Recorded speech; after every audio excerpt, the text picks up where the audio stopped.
ना कोणत्या ठिकाणी, कोणत्या ना कोणत्या मंदिरावर, कोणत्या ना कोणत्या मेंढी माऊलीच्या समाधीवर तुम्हा आम्हाला सेवन करायला मिळतं, यापेक्षा तुमचं आमचं दुसरं काय भाग्य नाही. कारण बाळूमामा म्हणजे या कलियुगात साधी सुधी व्यक्ती नाही का. आंधळ्याला डोळे, पांगळ्याला पाय, मुक्याला वाचा आणि नशिबात नसलेल्या गोष्टी सुद्धा प्राप्त करून देतात. त्यांचं नाव बाळूमामा आहे. आणि त्या मामाच्या भंडारा सोहळ्याला तुम्ही आम्ही जमलोय. मला वाटतं हे वर्ष पहिलंच आहे, बरोबर ना, सप्ताहाचं पहिलेच वर्ष आहे. अगदी सुरुवाती परिवाराचं नियोजन चाललं होतं, 1 दिवसाचा ठेवायचा, 2 दिवसाचा ठेवायचा, पण जगाच्या मालकाचा कृपाशीर्वाद फिरला, जगाच्या मालकाची इच्छा झाली आणि जवळपास 5 दिवसाचा कीर्तन महोत्सव या ठिकाणी आहे. बघा माई बापानं फक्त मनात आणावं लागतं. इच्छा देणारे माझे मामा आहेत, आशीर्वाद देणारे माझे मामा आहेत. आणि जिथं माझ्या बाळूमामांचं पाय तिथं कमीच काय. ऐका, देव तुमच्या आमच्या गावाला आला, निघून गेला तर ते दुर्भाग्याचं लक्षण आहे. कारण ज्याच्या कोणाच्या कपाळाला माझ्या मामाचा भंडारा लागतो त्याची कर्मरेखा बदलण्याची ताकद माझ्या मामाच्या भंडाऱ्याची आहे. म्हणून साठी ऐका, मामाच्या दरबारामध्ये आला तर भंडारा न लावता कधी जायचं नाही. मग ऐका, भंडाऱ्यातला दुसरा प्रकार, आपण आरती झाल्यानंतर महाप्रसाद सेवन करतो तो भंडारा. आणि महाप्रसाद सेवन करतो तो भंडारा आज आत्मापुरामध्ये मोठ्या थाटामाटात लाखोने भक्त आज मामांच्या दरबारात आत्मापुरात आहेत. 21 कायली खीर माझ्या मामांच्या दरबारामध्ये दिसते.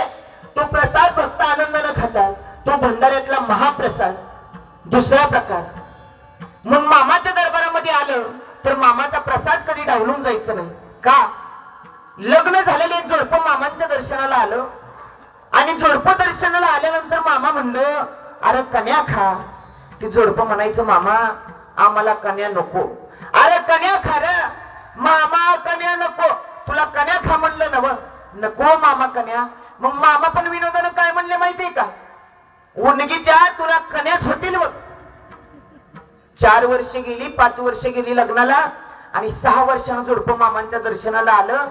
आणि जोडपं दर्शनाला आल्यानंतर ती जोडपं मामांना म्हणते, मामा आमचं चुकलं, तुमच्या दरबारातल्या कन्या खाल्ल्या नाहीत मामा, मला 5 मुलीच झाल्या. मामा म्हणलं, तुला तवाच म्हणलं होतं का नाही कन्या खा म्हणून, तू माझा प्रसाद डावलून गेला नव. मग असंच होणार, जो जो माझा प्रसाद डावलून जाईल, जो जो माझा नियम मोडल, जो माझ्या नियमाच्या बाहेर जाईल, त्याला बाळू धनगर शासन केल्या बघा राहणार नाही. अरे हा दरबार म्हणजे बाळू धनगराचा साक्षात शिवशंकराचा दरबार आहे. ह्या भंडारा म्हणजे साधा सुद्धा नाही ग. ह्या भंडाऱ्याला 33 कोटी देव हाजरी लावतात, मेघराजा हाजरी लावतो. या हा बाळू धनगराचा भंडारा आहे. 33 कोटी देव माझ्या गादीला हजर असतात. तुम्ही माझ्या भंडाऱ्याचा नियम मोडू नका.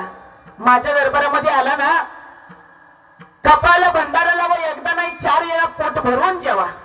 काय म्हणतात मामा, दरबारामध्ये आलाय तर एकदा नाही 4 वेळा पोट भरून जेवा. पण माझ्या दरबारामध्ये आल्यानंतर चोरी करू नका. जो कोणी माझं मुठभर चोरल त्याच्या घरचं बाळू धनगर घुस होऊन खंडीभर खाईल. जे कोणी माझ्या दरबारातला सुतळीचा तुकडा चोरल त्याच्या अंगावरलं चामडं काढल्याशिवाय हे बाळू धनगर राहणार नाही. ऐका, जेवढा भोळा तेवढा कडक सुद्धा माझा मामा आहे. एकतर कुणाच्या नादी लागत नाही आणि लागला तर त्याला सोडत. हा, कारण भोळा शंकर आणि भोळ्या शंकराचा अवतार म्हणजे माझा बाळूमामा आहे. ऐका, आणि शंकराने 3रा डोळा उघडल्यावर काय होतं माहित आहे ना.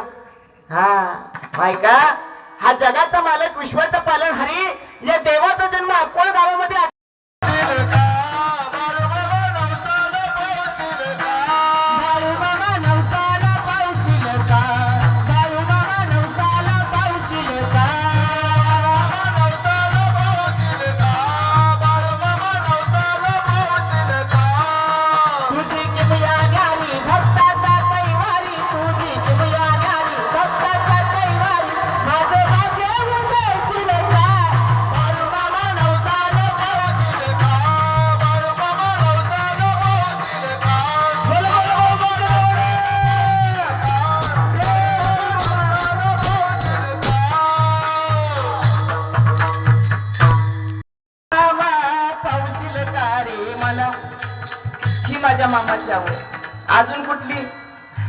आदमापूरच्या बाळू मामा पावशील का रे मला काय सांगू तुला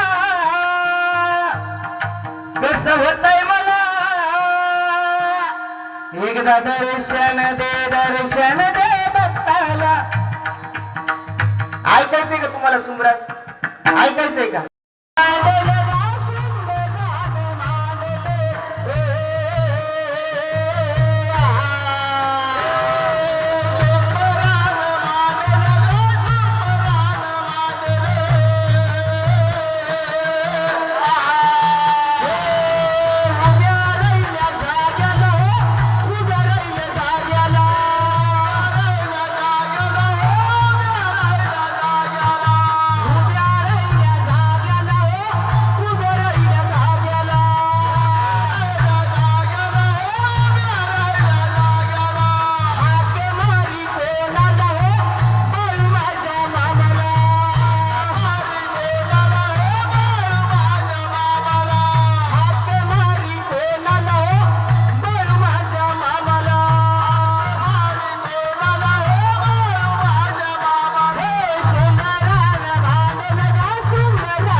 कुठं माझ्या मामाचं गुणगान कमी.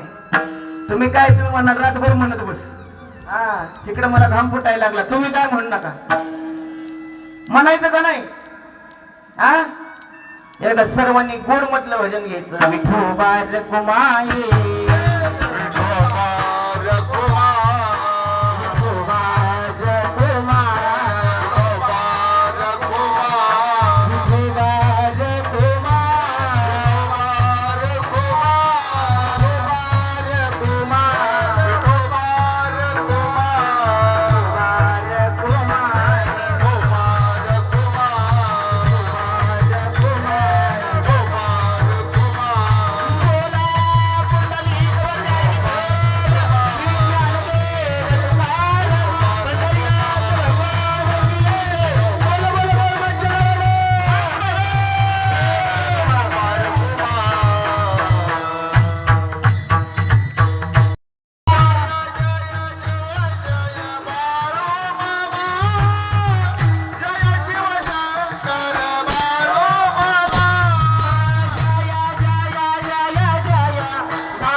मामांनी सगळी त्या गावातली मंडळी बोलवून घेतली. गणू पाटील, बाळा पाटील, सगळी भक्त मंडळी मामांजवळ आली आणि मामांनी सगळ्यांसमोर विषय मांडला. मी काय म्हणतो, या पांडुरंगाचा सप्ताह करायचा आहे आपल्याला, पण कुठं करायचा, कधी करायचा, कसा करायचा हे सगळ्या गावानं ठरवलं पाहिजे. मग सगळे गावातली लोक म्हणले, मामा त्यात काय अवघड आहे, करूया की आपण. अरे आपण म्हणजे माझा एकट्याचा खर्च नाही, माझा परपंच म्हणजे वाऱ्यावरची वरात. आज इथं तर उद्या तिथं. बाळू धनगराचा परपंच म्हणजे पाठीवरचा परपंच. करायचा असेल तर गावकऱ्यांनी बघा, ठरवा तुमचा निर्णय काय आहे ते. गावातल्या लोकांनी सगळ्यांनी निश्चय केला, भंडारा करायचा, सप्ताह करायचा, पण कधी करायचा. मामा म्हणलं लांब कशाला, पाडव्याच्या अगोदर जी एकादशी येते ती एकादशीला वात लावून विनापूजन करून त्या एकादशीला सप्ताह चालू करून, ती एकादश जर कोणती असेल तर ती कालची. त्या कालच्या एकादशीला आत्मापुरातला सप्ताह सुरू झाला. माई बाप्पांनो ऐका, मामांनी सांगितलं सगळ्यांना मदत करावी लागल, जो कोणी होईल त्याच्या परीने देऊ द्या, पण कुणाला लादू नका, गोरगरिबाकडे जास्त घेऊ नका. मामांनी सांगितलं आणि मामांनी सांगितल्यानंतर 1932 सालाला चिकोत्रा नदीच्या काठावरती गाव आहे मेटके. त्या मेटके गावामध्ये बाळा पाटलाच्या दारात चिंचेच्या झाडाखाली बाळूमांचा सप्ताह सुरू झाला. चिंचेच्या झाडाखाली मंडप घातला गेला, लाकडाच्या माचोळ्या तयार करण्यात आला. त्या माचोळ्यावर मुळे महाराजांचा फोटो, हलसीनाथाचा फोटो आणि माझ्या बाळूमांच्या पादुका, आणि सप्ताहाला सुरुवात झाली. त्या सप्ताहाची सुरुवात करण्यासाठी गावातील सगळी लोक, कीर्तनकार, संकेश्वरचं भजनी मंडळ, सगळी गावातली लोक आली होती. आणि त्या एकादशीला मानाच्या दुधाच्या घागरी म्हणजे मेंढराच्या दुधाच्या घागरी, लाल रंगाच्या, त्याचं तोंड बांधलेल्या घागरी त्या माचोळ्यावर मांडण्यात आल्या. कुणी गहू देऊ लागलं, कुणी गुळ देऊ लागलं, कुणी पैसा देऊ लागलं, कुणी तेल द्यायचं, कुणी साखर द्यायचं, कुणी रवा द्यायचं. मामाच्या भंडाऱ्याला सुरुवात झाली. सगळ्या गावानं आपापल्या परीनं मदत केली. असंख्य लोक यायची, पंक्तीच्या पंक्ती उठायच्या. एकादशीचा दिवस गेला, द्वादशीचा दिवस. तो दिवस म्हणजे आजचा दिवस. ह्या द्वादशीला मामाच्या दरबारामध्ये कण्याचा प्रसाद झाला. त्या मेतके गावात किती खीर शिजायची त्याला माप नव्हतं माय बापानो. किती गुळ त्या खिरीमध्ये पडायचा खंडीवर. गावागावातनं बैलगाड्या यायच्या तेवढ्या, जायच्या तेवढ्या. मामा एका खाटावरती बसलेले असायचे. लोक मामाच्या दर्शनाला यायची, भंडाऱ्याचे मामा पुढे द्यायचे, आशीर्वाद द्यायचे, डोळे भरून आपल्या भक्ताला पाहिजे. आजचा दुसरा दिवस, कारण आज मामाच्या तळावर, मामाच्या मंदिरावर जो प्रसाद मिळतो त्या प्रसादाला अनन्यसाधारण महत्व आहे. कारण आजच्या प्रसादाच्या एका ताटाची किंमत 1 लाख एवढी. बर का? किती? 1 लाख एवढी. आपण आरती झाल्यानंतर जो प्रसाद खाणार आहे त्या प्रसादाची. पण तो प्रसाद मामाच्या आशीर्वादानं तो आम्हाला मोफत मिळतो. आणि बघता बघता त्रयोदशीचा दिवस आला आणि त्या त्रयोदशीच्या दिवशी मामाच्या सभीना मामाचे घोडे, उच्च श्रवा नावाच्या घोड्याप्रमाणे त्याला झूल घातली गेली, दागदागिने घातले गेले. सुवासिनी महिला त्या घोड्याच्या पूजा करू लागल्या आणि जगाच्या मालकाचा सभीना चिकोत्रा नदीच्या काठावर मेतके परिसरावर भंडाऱ्याची उधळण आहे. आणि नदीमध्ये सगळा भंडाराच भंडारा. कुणी भंडाऱ्याचं पाणी घ्यायचं, एकमेकाच्या अंगावरती शिंपडायचं. जणू गोकुळातल्या श्रीकृष्णाची रंगपंचमीच आहे. आनंदाने भंडारा उधळत होती, आनंदाने नाचत होती, गात होती. आनंद वाटायचा लोकांना. आणि मामांनी चिकोत्रा नदीची पूजा केली. चिकोत्रा नदीची पूजा केली, हळदी कुंकू टाकलं, कापूर लावला, ऊत फिरवला. आणि आता मानाच्या ज्या दुधाच्या घागरी होत्या त्या घागरींची पूजा केली. का? कारण घागरीवरचं कापड सोडलं की एखाद्या घागरीमध्ये अमृत तयार व्हायचं आणि दुसरी घागर उघडली की त्याच्यामधनं आपोआप दूध वतू जायचं. ही त्या घागरींची, त्या मेंढी माऊलीच्या दुधाची ताकद होती. ते सगळं दूध दही एकत्र करायचं आणि सगळ्या भक्तांना अमृत म्हणून वाटायचं. बघा कसा भंडारा सोहळा. आनंदानं नाचायची, गायची आणि सगळे भक्त लोक परत मामाच्या तळावर यायची. यात्रेची सांगता व्हायची. मग मामा जी वालूकवाली होते, धनगरी वळ्यावाली होते, त्यांना नारळ, मानपान